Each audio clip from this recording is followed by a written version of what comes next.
Engineering విద్యతో పోలిస్తే వైద్య విద్యలో ఫ్యాకల్టీ ప్రాధాన్యత అధికంగా ఉంటుంది. వైద్య విద్యలో నిష్ణాతులైన వారు గ్రామీణ ప్రాంతాలకు వెళ్లి బోధించడానికి ఇష్టపడడం లేదు. ఫలితంగా ప్రైవేటు వైద్య కళాశాలలు కూడా మూతపడే స్థితికి చేరుకుంటున్నాయి. నీట్ పరీక్షలో అర్హత పొందిన వారు తమ ప్రథమ ప్రాధాన్యతగా ఉస్మానియా, గాంధీ ఆసుపత్రులనే ఎంచుకుంటున్నారు. మిగతా ప్రభుత్వ కళాశాలలను ఎందుకు ప్రాధాన్యంగా ఎంచుకోవడం లేదంటే కారణం ఉంది. ఏ వైద్య కళాశాలపైనైనా విద్యార్థులకు నమ్మకం ఏర్పడాలంటే ఫ్యాకల్టీతో పాటు రోగుల తాకిడి కూడా ఉండాలి. రోగుల సంఖ్య అధికంగా ఉన్నప్పుడే కదా విద్యార్థులు నేర్చుకోగలిగేది. మిగతా రంగాలతో పోల్చితే వైద్య రంగం భిన్నమైనది. వైద్య రంగంలో ప్రైవేట్ రంగమే సూపర్ అని చెప్పలేని పరిస్థితి. ప్రైవేట్ వైద్య కళాశాలలు వెలవెలబోతుండడం తెలిసిందే. ప్రైవేట్ ఆసుపత్రులలో రోగులను ఫీజుల పేరుతో వేధిస్తున్నారన్న అభిప్రాయం ఉండనే ఉంది. అలా అని అన్ని ప్రభుత్వ కళాశాలలు, ఆసుపత్రులు గొప్పగా ఉన్నాయా అంటే అదీ లేదు. ఎన్టీఆర్ వైద్య భరోసా పథకాల అమలుకు 2 రాష్ట్ర ప్రభుత్వాలు ఏటా వందల వేల కోట్ల రూపాయలు ఖర్చు చేస్తున్నాయి. ఈ పథకం కింద వైద్యం చేయించుకుంటున్న వారు ప్రైవేట్ ఆసుపత్రులకే వెళ్తున్నారు. ప్రభుత్వ ఆసుపత్రులలో తగిన సౌకర్యాలు, వైద్యం అందుబాటులో ఉన్నప్పటికీ రోగులు వెళ్లడం లేదు. ఈ కారణంగా ఈ నిధులు ప్రభుత్వ ఆసుపత్రులకు దక్కడం లేదు. ప్రపంచ దేశాలలో మెరుగైన వైద్య విధానం ఏ దేశంలో ఉంది అని ఒక సందర్భంలో డాక్టర్ నాగేశ్వర్ రెడ్డిని నేనడిగాను. ఫలానా దేశం అనుసరిస్తున్న విధానం సరైనదని చెప్పలేం, ఒక్కో దేశంలో ఒక్కో లోపం ఉంది అని ఆయన బదులిచ్చారు. ఈ నేపథ్యంలో మనం ఎటువంటి విధానాన్ని ఎంచుకోవాలి అన్నదానిపై దృష్టి పెట్టాలి కదా. ప్రజలందరికీ ఉచిత వైద్య విద్య, వైద్యం అనే విధానాన్ని అమలు చేసే పరిస్థితిలో మన ప్రభుత్వాలు లేవు. అలాగని పేద ప్రజలను గాలి కొదిలేయలేం కదా. ఈ నేపథ్యంలో మధ్య మార్గంగా ఏదో ఒక విధానాన్ని రూపొందించుకోవాలి కదా. దేశంతో పాటు తెలుగునాట కూడా వైద్యుల కొరత ఉంది. ఈ కొరతను అధిగమించాలంటే మంచి వైద్యులను తయారు చేసే వైద్య కళాశాలలను ఏర్పాటు చేయవలసిందే. అయితే అవసరం మేరకు వైద్య కళాశాలలు నెలకొల్పి వాటిని నిర్వహించే స్తోమత ప్రస్తుతం తెలుగు రాష్ట్రాల ప్రభుత్వాలకు లేదు. ఈ కారణంగానే జగన్ రెడ్డి ముఖ్యమంత్రిగా ఉన్నప్పుడు ప్రభుత్వ పరంగా 17 కళాశాలలను ఏర్పాటు చేయడానికి అనుమతులు పొందినా ఆయా కళాశాలల నిర్మాణాలను కూడా పూర్తి చేయలేకపోయారు. కొన్ని కళాశాలల భవనాల నిర్మాణాలు పునాదుల స్థాయిలోనే ఆగిపోయాయి. ఒకవేళ నిర్మాణాలు పూర్తయినా వాటి నిర్వహణ భారాన్ని ప్రభుత్వాలు భరించగలవా? ప్రభుత్వ పాఠశాలల్లో విద్యార్థుల డ్రాపౌట్లను అరికట్టడానికి ఎన్టీఆర్ ముఖ్యమంత్రిగా ఉన్నప్పుడు మధ్యాహ్న భోజన పథకం తీసుకువచ్చారు. ఇప్పుడు 2 తెలుగు రాష్ట్రాలలోనూ మధ్యాహ్న భోజన ఖర్చును సకాలంలో చెల్లించడం లేదు. ఫలితంగా నాణ్యమైన భోజనం విద్యార్థులకు అందడం లేదు.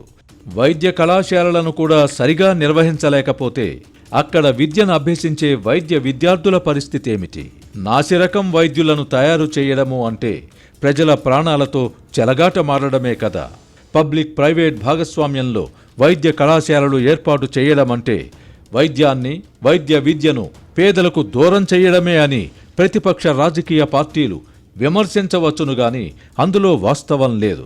వైద్య కళాశాలలకు అనుబంధంగా ఏర్పాటు చేసే ఆసుపత్రులలో ఎంతమంది ఎక్కువ రోగులకు వైద్యం చేస్తే అక్కడ చదువుకునే మెడికోలకు అంత మంచి విద్యను అందించడమే అవుతుంది.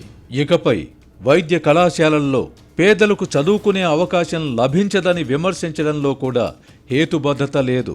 కన్వీనర్ కోటా కింద సీటు పొందిన వారు నామమాత్రపు ఫీజులనే చెల్లిస్తారు. వైద్య విద్యపై ప్రైవేటు కళాశాలల యాజమాన్యాలు లక్షలు ఖర్చు చేయాలి. ప్రభుత్వాల ఆర్థిక పరిస్థితి అంతంత మాత్రమే కనుక ఇకపై కేవలం ప్రభుత్వమే కళాశాలలను ఏర్పాటు చేయాలి అని నినదించడంలో అర్థం లేదు. అదే సమయంలో డబ్బున్న వారి వద్ద నుంచి అధిక ఫీజులు వసూలు చేసి నామమాత్రపు ఫీజుల భారాన్ని తగ్గించుకోవచ్చు. క్రాస్ సబ్సిడీ విధానం ఎల్లడలా ఉన్నదే కదా. అందుకే ప్రభుత్వం వద్ద డబ్బు లేనప్పుడు పబ్లిక్ ప్రైవేట్ భాగస్వామ్యాన్ని ప్రోత్సహిస్తే తప్పేమిటి అని ఆంధ్రప్రదేశ్ హైకోర్టు కూడా ప్రశ్నించింది. సంక్షేమం పేరిట హద్దులు మీరి ఖర్చులు చేస్తున్న ప్రస్తుత పరిస్థితులలో అన్నీ ప్రభుత్వమే నడపాలనుకోవడంలో అర్థం లేదు. ఇప్పుడున్న పరిస్థితులలో వైద్య విద్యను కాపాడుకోవాలన్నా, పేదలకు వైద్యం దూరం కాకూడదు అనుకున్నా ప్రభుత్వంతో ప్రైవేట్ వ్యక్తులు చేతులు కలపక తప్పని పరిస్థితి. అదే సమయంలో వైద్య కళాశాలల్ని ఎక్కడ ఏర్పాటు చేస్తున్నామన్నది కూడా ముఖ్యం. జగన్ రెడ్డి ముఖ్యమంత్రిగా ఉన్నప్పుడు పాడేరులో వైద్య కళాశాలను ఏర్పాటు చేయాలని నిర్ణయించుకున్నారు. ఏజెన్సీ ఏరియాలోని ఆసుపత్రులలో పనిచేయడానికి వైద్యులు ఇష్టపడరు. అలాంటిది ఏజెన్సీ ఏరియాలో వైద్య కళాశాల ఏర్పాటు చేస్తే అక్కడ వైద్య విద్యను ఎవరు బోధించాలి? తెలంగాణలో ఏర్పాటైన ప్రైవేటు వైద్య కళాశాలల్లో కూడా హైదరాబాద్లో ఏర్పాటైనవే బాగా నడుస్తున్నాయి. గ్రామీణ ప్రాంతాలలో ఏర్పాటైన వాటిలో సరైన బోధనా సిబ్బంది ఉండడం లేదు. ఈ నేపథ్యంలో చంద్రబాబు ప్రభుత్వం 2 అంశాలపై దృష్టి సారించాలి. పబ్లిక్ ప్రైవేట్ భాగస్వామ్యం వల్ల కలిగే ప్రయోజనాలను ప్రజలకు వివరించాలి.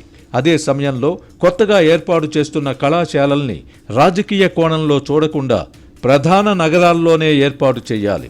అలా చేసినప్పుడే బోధనా సిబ్బంది లభిస్తారు.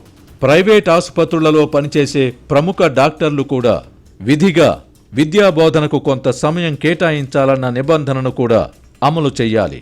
ఈ క్రమంలో ప్రభుత్వ ఆసుపత్రుల నిర్వహణపై కూడా ప్రభుత్వాలు దృష్టి సారించాలి. ఫలానా అధికారి భార్య ప్రభుత్వ ఆసుపత్రిలోనే ప్రసవించారు, ఫలానా నాయకుడు ప్రభుత్వ ఆసుపత్రిలోనే చికిత్స చేయించుకున్నారు అని అప్పుడప్పుడు గొప్పలు చెప్పుకునే విధానం పోవాలి. కార్పొరేట్ ఆసుపత్రులను మినహాయిస్తే మిగతా ప్రైవేట్ ఆసుపత్రులతో పోలిస్తే ప్రభుత్వ ఆసుపత్రులకు మెరుగైన భవనాలు, వసతులు, సిబ్బంది అందుబాటులో ఉంటున్నారు. లేనిదల్లా వాటిపై ప్రజల్లో నమ్మకం. ప్రభుత్వ ఆసుపత్రులపై ప్రజల్లో నమ్మకం ఏర్పడాలంటే జవాబుదారీతనం తీసుకురావాల్సిందే.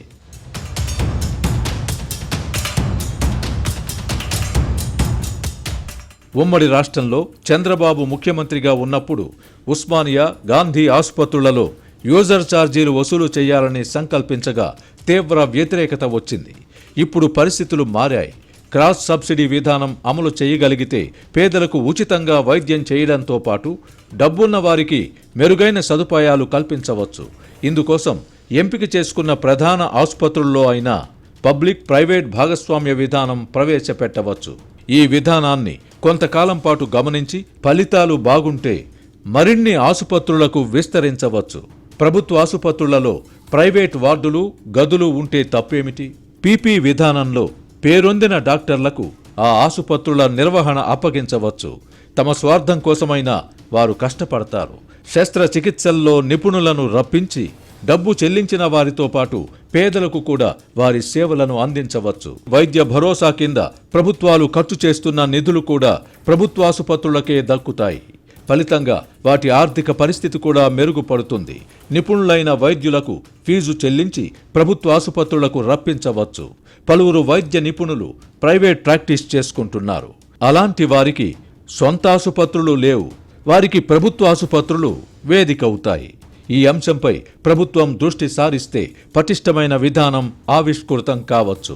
పేదలకు ఉచిత వైద్యాన్ని నిరాకరించకుండా ప్రభుత్వ ధనంతో ఏర్పాటైన భవనాలు, సౌకర్యాలను ఉపయోగించి స్తోమత ఉన్నవారి వద్ద ఫీజులు వసూలు చేయడం తప్పిదం కాదు కదా. అంతిమంగా ప్రజలు కోరుకునేది నాణ్యమైన విద్య, పేదలకు కావాల్సింది ఉచితమైన వైద్యం. ఈ రెండూ ఏకకాలంలో లభించినప్పుడు ఎవరికైనా అభ్యంతరాలు ఎందుకుండాలి?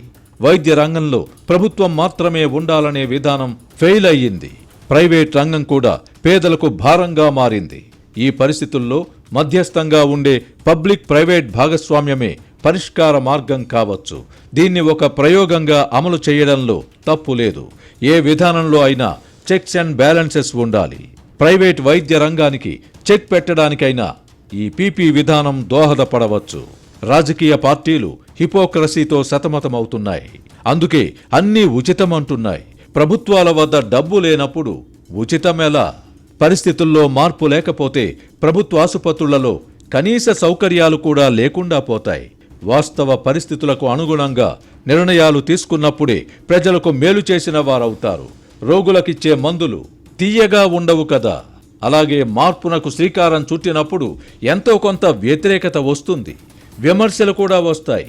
ప్రభుత్వ ఉద్దేశాలను ప్రజలకు అర్థమయ్యేలా వివరించి నూతన విధానం ఫలితాలను వీలైనంత త్వరగా చూపించగలిగితే మార్పును ప్రజలు కూడా ఆహ్వానిస్తారు. అయితే ప్రభుత్వాలకు సంకల్ప బలం ఉండాలి.